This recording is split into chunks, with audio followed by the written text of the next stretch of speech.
Australia को अक्सर अमीर देश कहा जाता है। बच्चे टेंट में रह के प्राइमरी स्कूल जा रहे हैं जो रॉजर कुक के निर्वाचन क्षेत्र से बाहर है। ये बहुत शर्मनाक है। ये शर्मनाक है कि आम लोग हैं, काम कर रहे हैं पर घर नहीं मिल रहा। और आप जानते हैं कुछ लोग जिन्हें घर मिल भी जाते हैं या शायद मिल सकते थे, वे उनमें रहने का खर्च नहीं पा सकते। दोस्तों, यह वेस्टर्न ऑस्ट्रेलिया है। वहाँ एक महिला फुल टाइम नौकरी करती है। यहाँ महिला अपने 2 बच्चों के साथ है जो प्राइमरी स्कूल जाते हैं और टेंट में रहते हैं। ये कुक सरकार और अल्बानीज़ सरकार की पूरी तरह से विफलता है। वो पश्चिमी ऑस्ट्रेलिया था, आपने देखा, हजारों लोग। मैं पूछना चाहता हूँ, बेघर लोगों की संख्या कितनी है? ऑस्ट्रेलिया में बेघर लोग नहीं दिखते थे। मैंने पहले ऐसा नहीं देखा था, लेकिन अब मैं लगातार सुन रहा हूँ कि लोग टेंट में रह रहे हैं। ठीक है, हमारे पास कोई ताज़ा आंकड़े नहीं हैं। 2016 में हमारे पास 1,16,000 बेघर लोग थे। 2021 में ये संख्या बढ़कर 1,22,000 हो गई। ये 2021 की बात है, क्योंकि हमारी जनगणना हर 5 साल में होती है। तो हमारे पास असल में अगली जनगणना अगले हफ्ते आ रही है। मेरा ख्याल है 7 अगस्त को। मुझे असल में इसके बारे में भी एक अलग वीडियो बनानी है। तो मुझे लगता है कि हमारे पास पिछली जनगणना के मुताबिक 1,22,000 से कहीं ज़्यादा बेघर लोग हैं। जब हमारे पास संघर्षरत लोग होते हैं तो हम यही चीज़ बाहर से लाते हैं। इस भारतीय आदमी को देखिए, जो अभी भारत से वर्क वीज़ा पर आया है। वो एंटी वन नेशन रैली में शामिल हुआ और ऑस्ट्रेलिया में समाजवादी क्रांति की मांग कर रहा है। यह मनगढ़ंत नहीं है। वो यहाँ वर्क वीज़ा पर आया है और समाजवादी क्रांति की मांग कर रहा है। मूल रूप से वह यहाँ ऑस्ट्रेलियाई जीवन शैली या ऑस्ट्रेलियाई सरकार को उखाड़ फेंकने के लिए आया है। हम इसे क्यों सहन कर रहे हैं? आज यहाँ होना आपके लिए क्या मायने रखता है? तो आप एक समाजवादी हैं। कमान है। क्या आपका जन्म यही हुआ था या कहीं और? मेरा पालन पोषण यही हुआ है। और आप ऑस्ट्रेलिया क्यों आए? ठीक है, हाँ हाँ। और मैंने ऑस्ट्रेलिया आने के लिए आवेदन किया था। वाह, किस लिए? हेलो, तो अब आप कह रहे हैं कि मैं समाजवादी हूँ? नमस्ते। इसमें क्या तुक है? अगर मेरे पास जरा भी ताकत होती तो मैं एक टीम भेजता, उनके वीज़ा स्टेटस की जांच करवाता। अगर आप वीज़ा पर है, चाहे वो स्टूडेंट वीज़ा हो, वर्क वीज़ा हो, कोई भी वीज़ा हो, और आप ऑस्ट्रेलियाई सरकार को क्रांति या किसी भी तरीके से गिराने की धमकी दे रहे हैं, तो वीज़ा तुरंत रद्द कर दिया जाएगा। तुरंत आपको एयरपोर्ट भेज दिया जाएगा। हम आपकी चीज़ें जब्त कर लेंगे, आपसे पैसे वसूलेंगे ताकि आपके लिए टिकट खरीदी जा सके, और फिर आपको वापस भेज देंगे। वरना हम आपको हिरासत में रखेंगे जब तक कि आपका परिवार आपके घर वापसी के टिकट के पैसे नहीं भेज देता। बस इतना ही। और मुझे फर्क नहीं पड़ता कि कितने लोग विरोध करते हैं। मुझे कोई फर्क नहीं पड़ता। हमें बेरहम होना पड़ेगा। इसी कारण पॉलिन हैंसन ऐसा बोल रही हैं। अब वे उनके पीछे पड़ गए हैं। देखिए। क्रिश, इस समय हमारे पास वॉच लिस्ट में 18,000 लोग हैं, एशिया वॉच लिस्ट में। स्काई में वाकई एक गंभीर समस्या है। सभी इस्लामिस्ट हैं, उनमें से 90% इस्लामिस्ट हैं, इस्लामिस्ट जिहादी। 18,000 लोग वॉच लिस्ट में हैं। यूके में लगभग 1 लाख। इस देश में कट्टरपंथीकरण की समस्या है। ऑस्ट्रेलिया में मुसलमानों द्वारा कई आतंकवादी हमले हुए हैं। पिछले दिसंबर में बॉन्डी में अब तक का सबसे बड़ा हमला हुआ था। आपको उस मुद्दे को खुलकर उठाना होगा जिसे सब नजरअंदाज कर रहे हैं। और मुझे ये कहते हुए अफसोस हो रहा है, लेकिन मैं नहीं चाहती कि कट्टरपंथी इस्लामी देशों से लोग इस देश में आए। मैं यहाँ ऐसा नहीं चाहती। मैं ऑस्ट्रेलियाई लोगों को सुरक्षित देखना चाहती हूँ और चाहती हूँ कि वे सड़कों पर सुरक्षित महसूस करें। मैं यहूदी विरोधी भावना और नफरत नहीं देखना चाहती। यह सिर्फ यहूदी विरोधी भावना नहीं है, क्योंकि मैं देखती हूँ कि ऑस्ट्रेलिया में बहुत से अति दक्षिणपंथी लोग हैं। वे भी नफरत करते हैं। वे यहूदियों से भी नफरत करते हैं। वे ऐसे हैं, यहूदी विरोधी भावना। मुझे कोई फर्क नहीं पड़ता, वे जितना चाहे एक दूसरे से नफरत कर सकते हैं। तुम मूर्ख हो। वे यहूदियों और ईसाइयों दोनों से नफरत करते हैं। वही कुरान, वही आयत, असल में अध्याय 9 आयत 29, जिसमें लिखा है कि यहूदी और मुसलमान दोस्त नहीं हो सकते। असल में उसमें लिखा है कि यहूदी और ईसाई दोस्त नहीं हो सकते। यहूदी और ईसाई मुसलमानों के दोस्त नहीं हो सकते। वे कहते हैं, यहूदियों और ईसाइयों दोनों से लड़ो, सिर्फ यहूदियों से नहीं। मुझे इन कट्टरपंथियों की सोच समझ नहीं आती। वे या तो बहुत वामपंथी या बहुत दक्षिणपंथी पागल है। मुझे लगता है कि इसी कारण मैं कुछ देशों को लेकर सख्त हूँ। आपको मना करना ही पड़ेगा। हाँ, और ये मेरे पास है, इसे देखिए। इस पत्रकार की प्रतिक्रिया देखिए। किसी तरह यह भी श्वेत ऑस्ट्रेलिया नीति का ही रूप है ना? नहीं, ऐसा नहीं है। नहीं, ऐसा नहीं है। नहीं। मूर्ख। नहीं, इसका उससे कोई संबंध नहीं है। श्वेत ऑस्ट्रेलिया नीति से भी इसका लेना देना नहीं है। उस मुद्दे पर मत जाइए, मैं ये बर्दाश्त नहीं करूंगी। मैं अपने देश में इस्लाम नहीं चाहता। यही श्वेत ऑस्ट्रेलिया पार्टी है। वामपंथियों का समाधान है कि हमें दिमागहीन बर्बर लोगों को अंदर आने देना चाहिए। इसे देखो, इस वोक नेता की सुनो। अमेरिका में निर्वासन के दौरान लोगों की हत्या के वीडियो मैंने देखे हैं।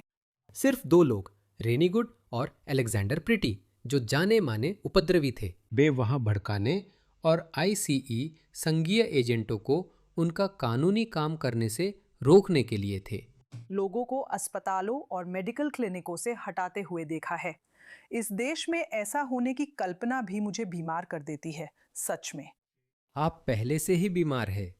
पॉलिन हैंसन ने कहा कि वह ट्रंप जैसी निर्वासन नीति लागू करेंगी, जबकि ऑस्ट्रेलिया में अमेरिका जितने अवैध या बिना दस्तावेज लोग नहीं हैं। मुझे लगता है कि आखिरी अनुमान के अनुसार शायद ऑस्ट्रेलिया में लगभग 70-60 हजार अवैध लोग हैं, जिन्होंने अपनी वीज़ा अवधि से ज़्यादा रुक गए हैं, जो वापस नहीं गए हैं, क्योंकि अब लोग नाव से यहाँ नहीं आ रहे हैं। यहाँ आए लोग वैध वीज़ा पर कानूनी रूप से आए थे, लेकिन वीज़ा खत्म होने के बाद वापस नहीं गए और अब गायब हैं। और यही एक वजह है कि वे यहाँ रह रहे हैं, जबकि उन्हें यहाँ नहीं होना चाहिए। पॉलिन हैंसन ने कहा कि मैं उन्हें देश से बाहर निकाल दूंगी, जैसा हर देश को करना चाहिए।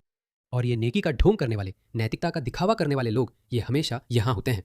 नहीं, आप ऐसा नहीं कर सकते। हाँ, हम कर सकते हैं और हमें करना चाहिए। हमें ऐसा करना चाहिए। और ये तथ्य कि पॉलिन हैंसन सोचती हैं कि कमजोर लोगों के साथ ऐसा व्यवहार करना और उनसे ऐसे निपटना उचित है, ये मुझे बताता है कि वह किसी भी महत्वपूर्ण नेतृत्व भूमिका के लिए उपयुक्त नहीं है। और भी टिप्पणियां की गई थी। वो कहती हैं कि उन्होंने ये नहीं कहा कि वो श्वेत ऑस्ट्रेलिया नीति का समर्थन करती हैं, हालांकि उन्होंने उस शब्द का उल्लेख किया था। क्या उनका गलत प्रतिनिधित्व किया गया? मुझे लगता है कि वन नेशन को खुद नहीं पता कि वे क्या मानते हैं। मुझे नहीं पता वे किसमें विश्वास करते हैं। तुम बेवकूफ हो, तुम्हें समझ नहीं आता। इन लोगों ने ये हर जगह आजमाया है। फार राइट शब्द का कोई मतलब नहीं है, भले ही कुछ कट्टरपंथी समूह हैं जो फार राइट है, जो फार राइट के लेबल में फिट बैठते हैं, जो एथनो नाजी हैं, जो हिटलर की प्रशंसा करते हैं। लेकिन वो एक बहुत ही छोटी अल्पसंख्या है। अभी की परिस्थितियों में भी जब ऐसा होना चाहिए था, तब भी फार राइट लोग ज्यादा हो सकते थे। देखिए, उन्होंने जो किया है उससे श्वेत राष्ट्रवाद के लिए आदर्श माहौल बन गया है।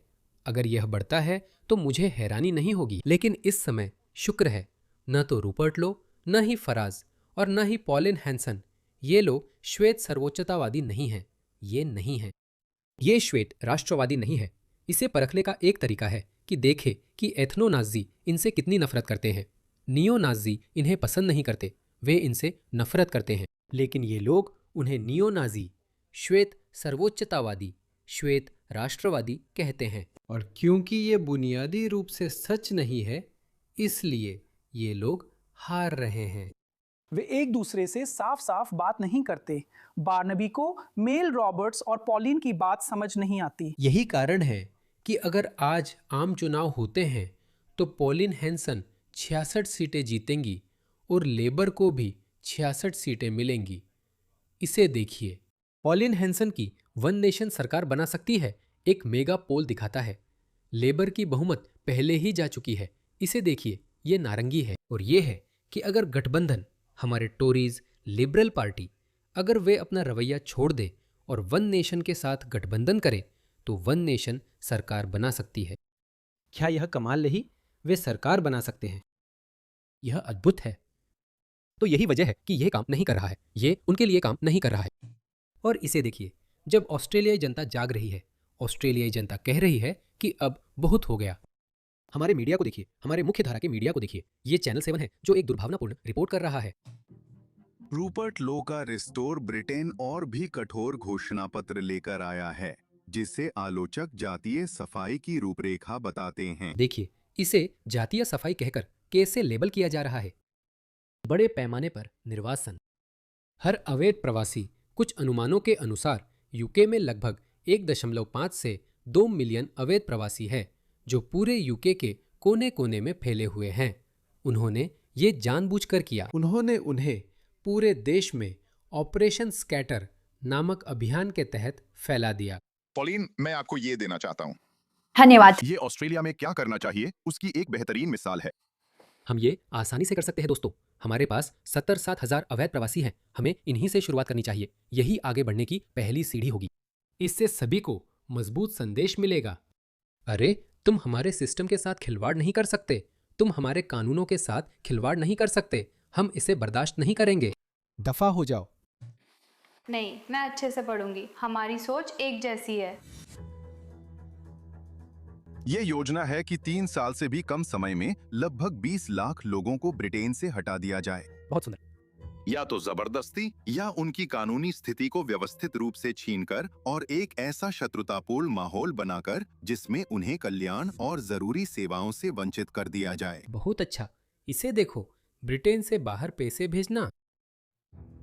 देशभक्त ब्रिटिश नागरिकों के लिए 500 का इनाम देने की भी एक व्यवस्था है। सफल निर्वासन के लिए प्रमाणित जानकारी देने पर 500 पाउंड का इनाम है। बहुत बढ़िया। हमें भी इसकी जरूरत है। हमें भी ऑस्ट्रेलिया में इसकी जरूरत है। क्या आप किसी ऐसे को जानते हैं जिसने वीजा ओवरस्टे किया हो? हम आपको $1000 देंगे। बहुत बढ़िया। हमें इसकी जरूरत है। तो हाँ, ये एक बदनाम करने वाली रिपोर्ट था जो चैनल 7 पर किया गया था।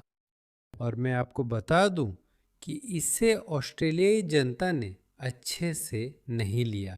ये क्लिप्स सोशल मीडिया पर शेयर की गई हैं और उसमें मुख्य पत्रकार लियम बार्टलेट की प्रतिष्ठा बर्बाद हो गई है। मैं पहले सोचता था कि वह अच्छे पारंपरिक पत्रकार है, लेकिन अब ऐसा नहीं मानता। लेकिन अब माहौल बदल गया है। ये डायनासोर नहीं समझते कि दुनिया बदल चुकी है। स्थानीय लोगों को अब गुमराह नहीं किया जा सकता।